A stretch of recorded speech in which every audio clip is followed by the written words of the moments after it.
नमस्कार बच्चों, आप सभी का स्वागत है आपके अपने चैनल हिंदी बोध पर। आज हम इस वीडियो में पढ़ेंगे 9th क्लास के पाठ्यक्रम में शामिल कबीर की साखियाँ और शब्द। तो चलिए हम शुरू करते हैं। सबसे पहले कबीर जी के बारे में जानते हैं। कबीर जी का जन्म सन 1398 में काशी में हुआ तथा मृत्यु मगहर में 1518 ईस्वी के आसपास हुई। काशी और मगहर ये दोनों जगह हैं और ये दोनों जगह उत्तर प्रदेश में हैं। तो कबीर का जन्म कब हुआ? 1398 और उनकी मृत्यु 1518 में हुई। कबीर ने विधिवत शिक्षा नहीं पाई थी, परंतु सत्संग, पर्यटन तथा अनुभव से उन्होंने ज्ञान प्राप्त किया। कबीर जी ने कहीं स्कूल में जाकर एजुकेशन नहीं ली, वो सत्संग, लोगों के साथ रहते थे, उससे पर्यटन, एक जगह से दूसरी जगह घूमते थे उससे, और उनके अपने जो एक्सपीरियंस थे उन्हीं से उनको नॉलेज हुआ, उन्हीं से उनको ज्ञान प्राप्त हुआ। कबीर भक्ति काल के निर्गुण संत परंपरा के कवि हैं। हिंदी साहित्य के इतिहास को, हिंदी लिटरेचर को, जैसे हिस्ट्री होती है ना हर चीज़ की, वैसे ही हिंदी लिटरेचर की जो हिस्ट्री है उसको टाइम के आधार पर 4 पार्ट्स में डिवाइड किया गया है। फर्स्ट है आदिकाल, दूसरा भक्ति काल, तीसरा रीतिकाल और चौथा है आधुनिक काल। तो यहाँ पर कबीर कौन से काल के कवि हैं? भक्ति काल के कवि हैं, और भक्ति काल में भी वो निर्गुण शाखा के संत हैं, अर्थात वो ईश्वर के बारे में मानते हैं कि मनुष्य के हृदय में ही ईश्वर का निवास है। मंदिरों में, मस्जिदों में, बाहर कहीं घूमने पर ईश्वर प्राप्त नहीं होता, ऐसा कबीर मानते हैं। उनकी जो रचनाएं हैं, उन्होंने जो काव्य लिखे हैं, कविताएं लिखी हैं, वो कबीर ग्रंथावली में और बीजक में संग्रहित हैं। कबीर उदार हृदय, निर्भय तथा सद गृहस्थ संत थे। दूसरों का भला करने वाला, बिना डरे, और सदगृहस्थ मतलब वो घर में ही रहकर संत की तरह रहते थे। कबीर जी ने ईश्वर के नाम पर चलने वाले हर तरह के पाखंड, भेदभाव और कर्म कांड का खंडन किया है। पाखंड का अर्थ है दिखावा। ईश्वर के नाम पर जो लोग दिखावा करते हैं उसका उन्होंने विरोध किया है। कबीर जी ने अपने काव्य में धार्मिक और सामाजिक भेदभाव से मुक्त मनुष्य की कल्पना की है। अभी देखिए, कबीर का जन्म 13th सेंचुरी में हुआ, तो उस समय धर्म के नाम पर और समाज में जाति, कास्ट के आधार पर जो लोगों को डिवाइड किया जाता था उसका कबीर ने विरोध किया और कहा कि सभी मनुष्य एक समान हैं। तो चलिए अब शुरू करते हैं, हम पाठ परिचय जानते हैं। प्रस्तुत साखियों में प्रेम का महत्व, संत के लक्षण और ज्ञान की महिमा, बाह्य आडंबरों का विरोध, ये उनकी साखियों में हमें यहाँ देखने को मिलेगा। पहले पद में बाहरी दिखावे का विरोध तथा अपने भीतर ही ईश्वर की व्याप्ति का संकेत है। दूसरे शब्द में ज्ञान के महत्व की बात कही गई है। कबीर कहते हैं कि ज्ञान की सहायता से मनुष्य अपनी दुर्बलताओं से मुक्त हो सकता है। कबीर क्या कहते हैं? अगर व्यक्ति को नॉलेज है तो वो अपनी जो भी उसकी वीकनेस है उसको वो हटा सकता है, दूर कर सकता है। तो चलिए सबसे पहले हम देखते हैं पहली साखी।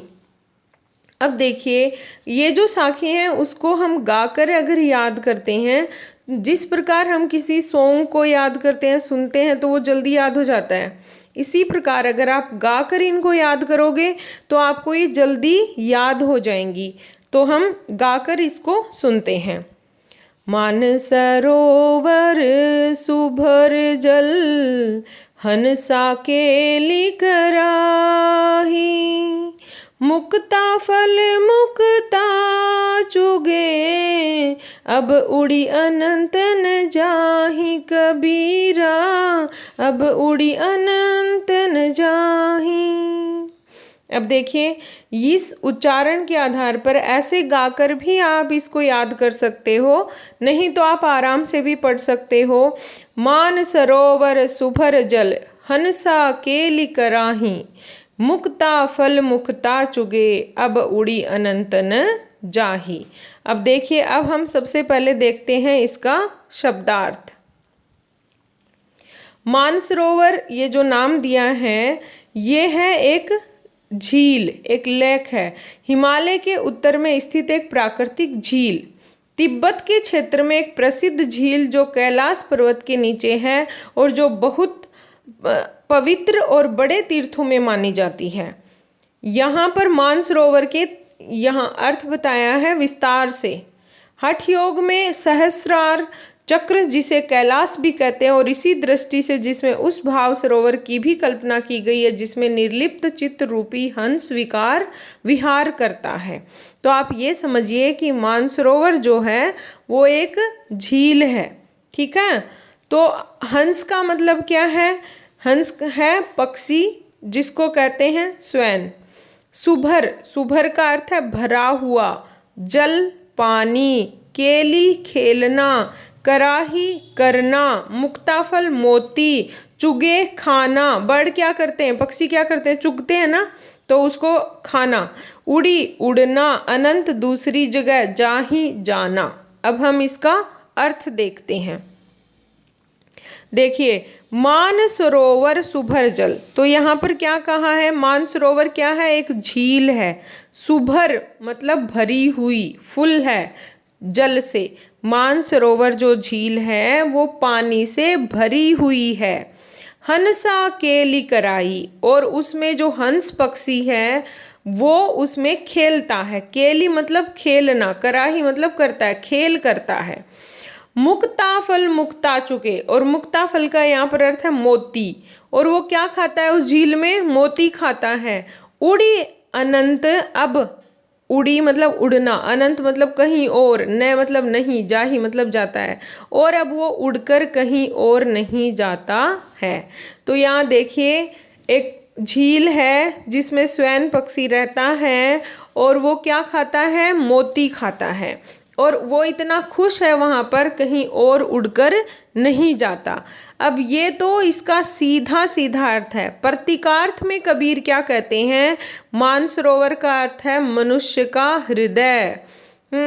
और हंस का मतलब है हमारी जो आत्मा है वो, तो और मोती का मतलब है ईश्वर का नाम। तो क्या कहते हैं? अगर मनुष्य के हृदय में ईश्वर के नाम रूपी जो है वो फुल अगर भरा हुआ हो, तो हमारी आत्मा कहीं और नहीं जाती है, भटकती नहीं है। अर्थात वो एक जगह से दूसरे ऐसे भगवानों की, ईश्वर की आराधना के लिए एक जगह से दूसरी जगह नहीं भटकती है। तो चलिए इसका अर्थ हम देखते हैं।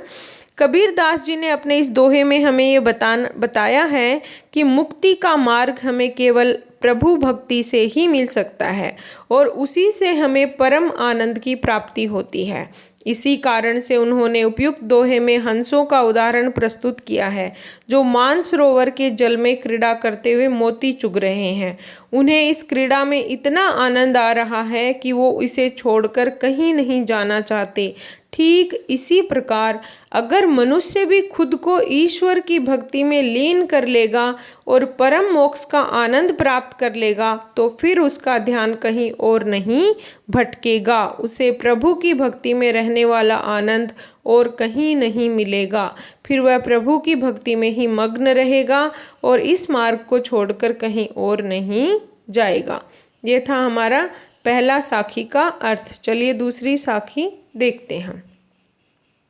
अब इसको, प्रेमी ढूंढत मैं फिरूं, प्रेमी मिले न कोई, प्रेमी को प्रेमी मिले, सब विष अमृत होय कबीरा, सब विष अमृत होय। इसको आप ऐसे भी पढ़ सकते हो, प्रेमी ढूंढत मैं फिरूं, प्रेमी मिले न कोई, प्रेमी को प्रेमी मिले, सब विष अमृत होय। यहाँ पर प्रेमी किसे कहा गया है? ईश्वर से प्रेम करने वाला व्यक्ति, सच्चे रूप से ईश्वर से प्रेम करने वाले व्यक्ति के रूप में यहाँ कबीर ने प्रेमी कहा है। तो चलिए शब्दार्थ देखते हैं। सबसे पहले, प्रेमी ईश्वर भक्त, ढूंढत खोजना, फिरो घूमना, मिले मिलना, विष जहर यहाँ दुख के रूप में प्रयुक्त हुआ है, अमृत सुख के रूप में यहाँ पर प्रयुक्त हुआ है। तो चलिए अब हम देखते हैं इसका भावार्थ। यहाँ पर आप देखिए, प्रेमी ईश्वर का सच्चा भक्त। तो कबीर क्या कहते हैं, अभी तक मुझे ईश्वर का कोई सच्चा भक्त नहीं मिला है, और अगर एक सच्चे ईश्वर के भक्त को दूसरा सच्चा ईश्वर भक्त मिलता है तो दुख भी सुख में परिवर्तित हो जाते हैं, दुख भी सुख में बदल जाते हैं। ये इसका अर्थ है। अब चलो हम इसको एग्जाम में कैसे लिखेंगे वैसे देख लेते हैं। प्रस्तुत सांख्यों में संत कबीर दास जी ने संसार में सच्चे भक्तों की कमी के बारे में बताया है। जो व्यक्ति प्रभु की सच्ची भक्ति करता है वह कभी भी दूसरे मनुष्य को उसकी जात, धर्म या काम के लिए नीचा नहीं समझता। वह सभी मनुष्यों को समान भावना से देखेगा और हर मनुष्य से ये समान प्रेम करेगा। कवि के अनुसार जब दो सच्चे प्रभु भक्त आपस में मिलते हैं तो उनके बीच में कोई भेदभाव, ऊंच नीच, क्लेश इत्यादि बुरी भावनाएं नहीं होती। साथ ही जब दो सच्चे भक्त एक दूसरे से मिलते हैं तो नीची जात, दूसरे धर्म का व्यक्ति, अछूत व्यक्ति भी प्रेम का पात्र बन जाता है। इसी तरह पाप भी पुण्य में परिवर्तित हो जाते हैं। लेकिन आज की दुनिया में दो सच्चे भक्तों का मिलन होना बहुत ही दुर्लभ है। दुर्लभ का मतलब है तो जल्दी से देखने को नहीं मिलता। चलिए हम अगली साखी देखते हैं। हस्ती चढ़िए ज्ञान को, सहज दुलीचा डारी, स्वान रूप संसार है, भूख न दे झक मारी। तो यहाँ पर देखिए, हस्ती का अर्थ है हाथी, और यहाँ प्रतीकार्थ रूप में कबीर ने इसका प्रयोग किया है। तो चलिए हम इसका शब्दार्थ देखते हैं। सबसे पहले हस्ती हाथी, चढ़िए सवारी करना, ज्ञान ईश्वरीय ज्ञान के लिए आया है यहाँ पर, स्वान कुत्ता, संसार दुनिया। अभी हम इसका अर्थ देखते हैं। कबीर दास जी क्या कहते हैं कि हस्ती चढ़िए ज्ञान को, मतलब आप ज्ञान रूपी हाथी की सवारी कीजिए। सहज दुलीचा डारी, जो दुलीचा का मतलब है ओढ़नी, तो आपने जो शर्म रूपी ओढ़नी धारण कर रखी है उसको छोड़कर आप ज्ञान रूपी हाथी की सवारी कीजिए। स्वान रूप संसार है, और ये जो दुनिया है इसको किसके रूप में बताया है कि ये दुनिया तो कुत्ते के समान है। भूखन दे झकमारी, मतलब इनको ऐसे ही तुम्हारी आलोचना करने दो। देखो यहाँ पर क्या कहा है, जिस प्रकार हाथी रास्ते में चलता है तो हाथी इतना ताकतवर होता है कि कुत्ते कितने भी भौंके उसको कोई असर नहीं पड़ता है। वैसे ही कबीर क्या कहते हैं, आप ईश्वरीय भक्ति अर्थात आप भगवान के भगत बनिए।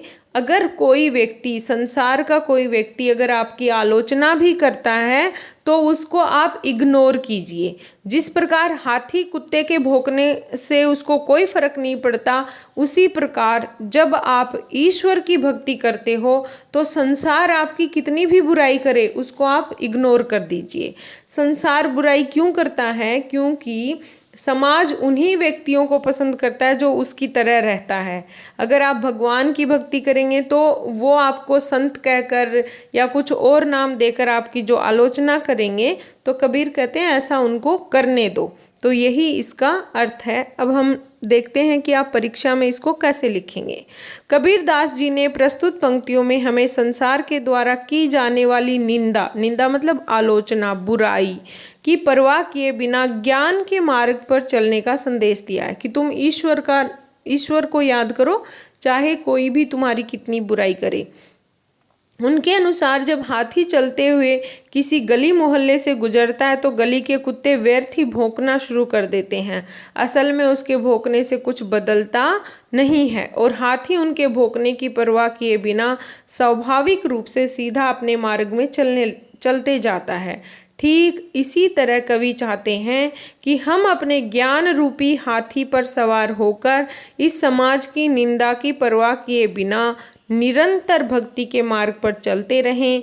कबीर जी के अनुसार जब भी आप कोई ऐसा काम करेंगे जो साधारण मनुष्य के लिए कठिन हो या फिर सबसे अलग हो, तो आपके आस पड़ोस या समाज के लोग आपको ऐसी बातें कहेंगे जिसके आपका मनोबल कमज़ोर हो जाए।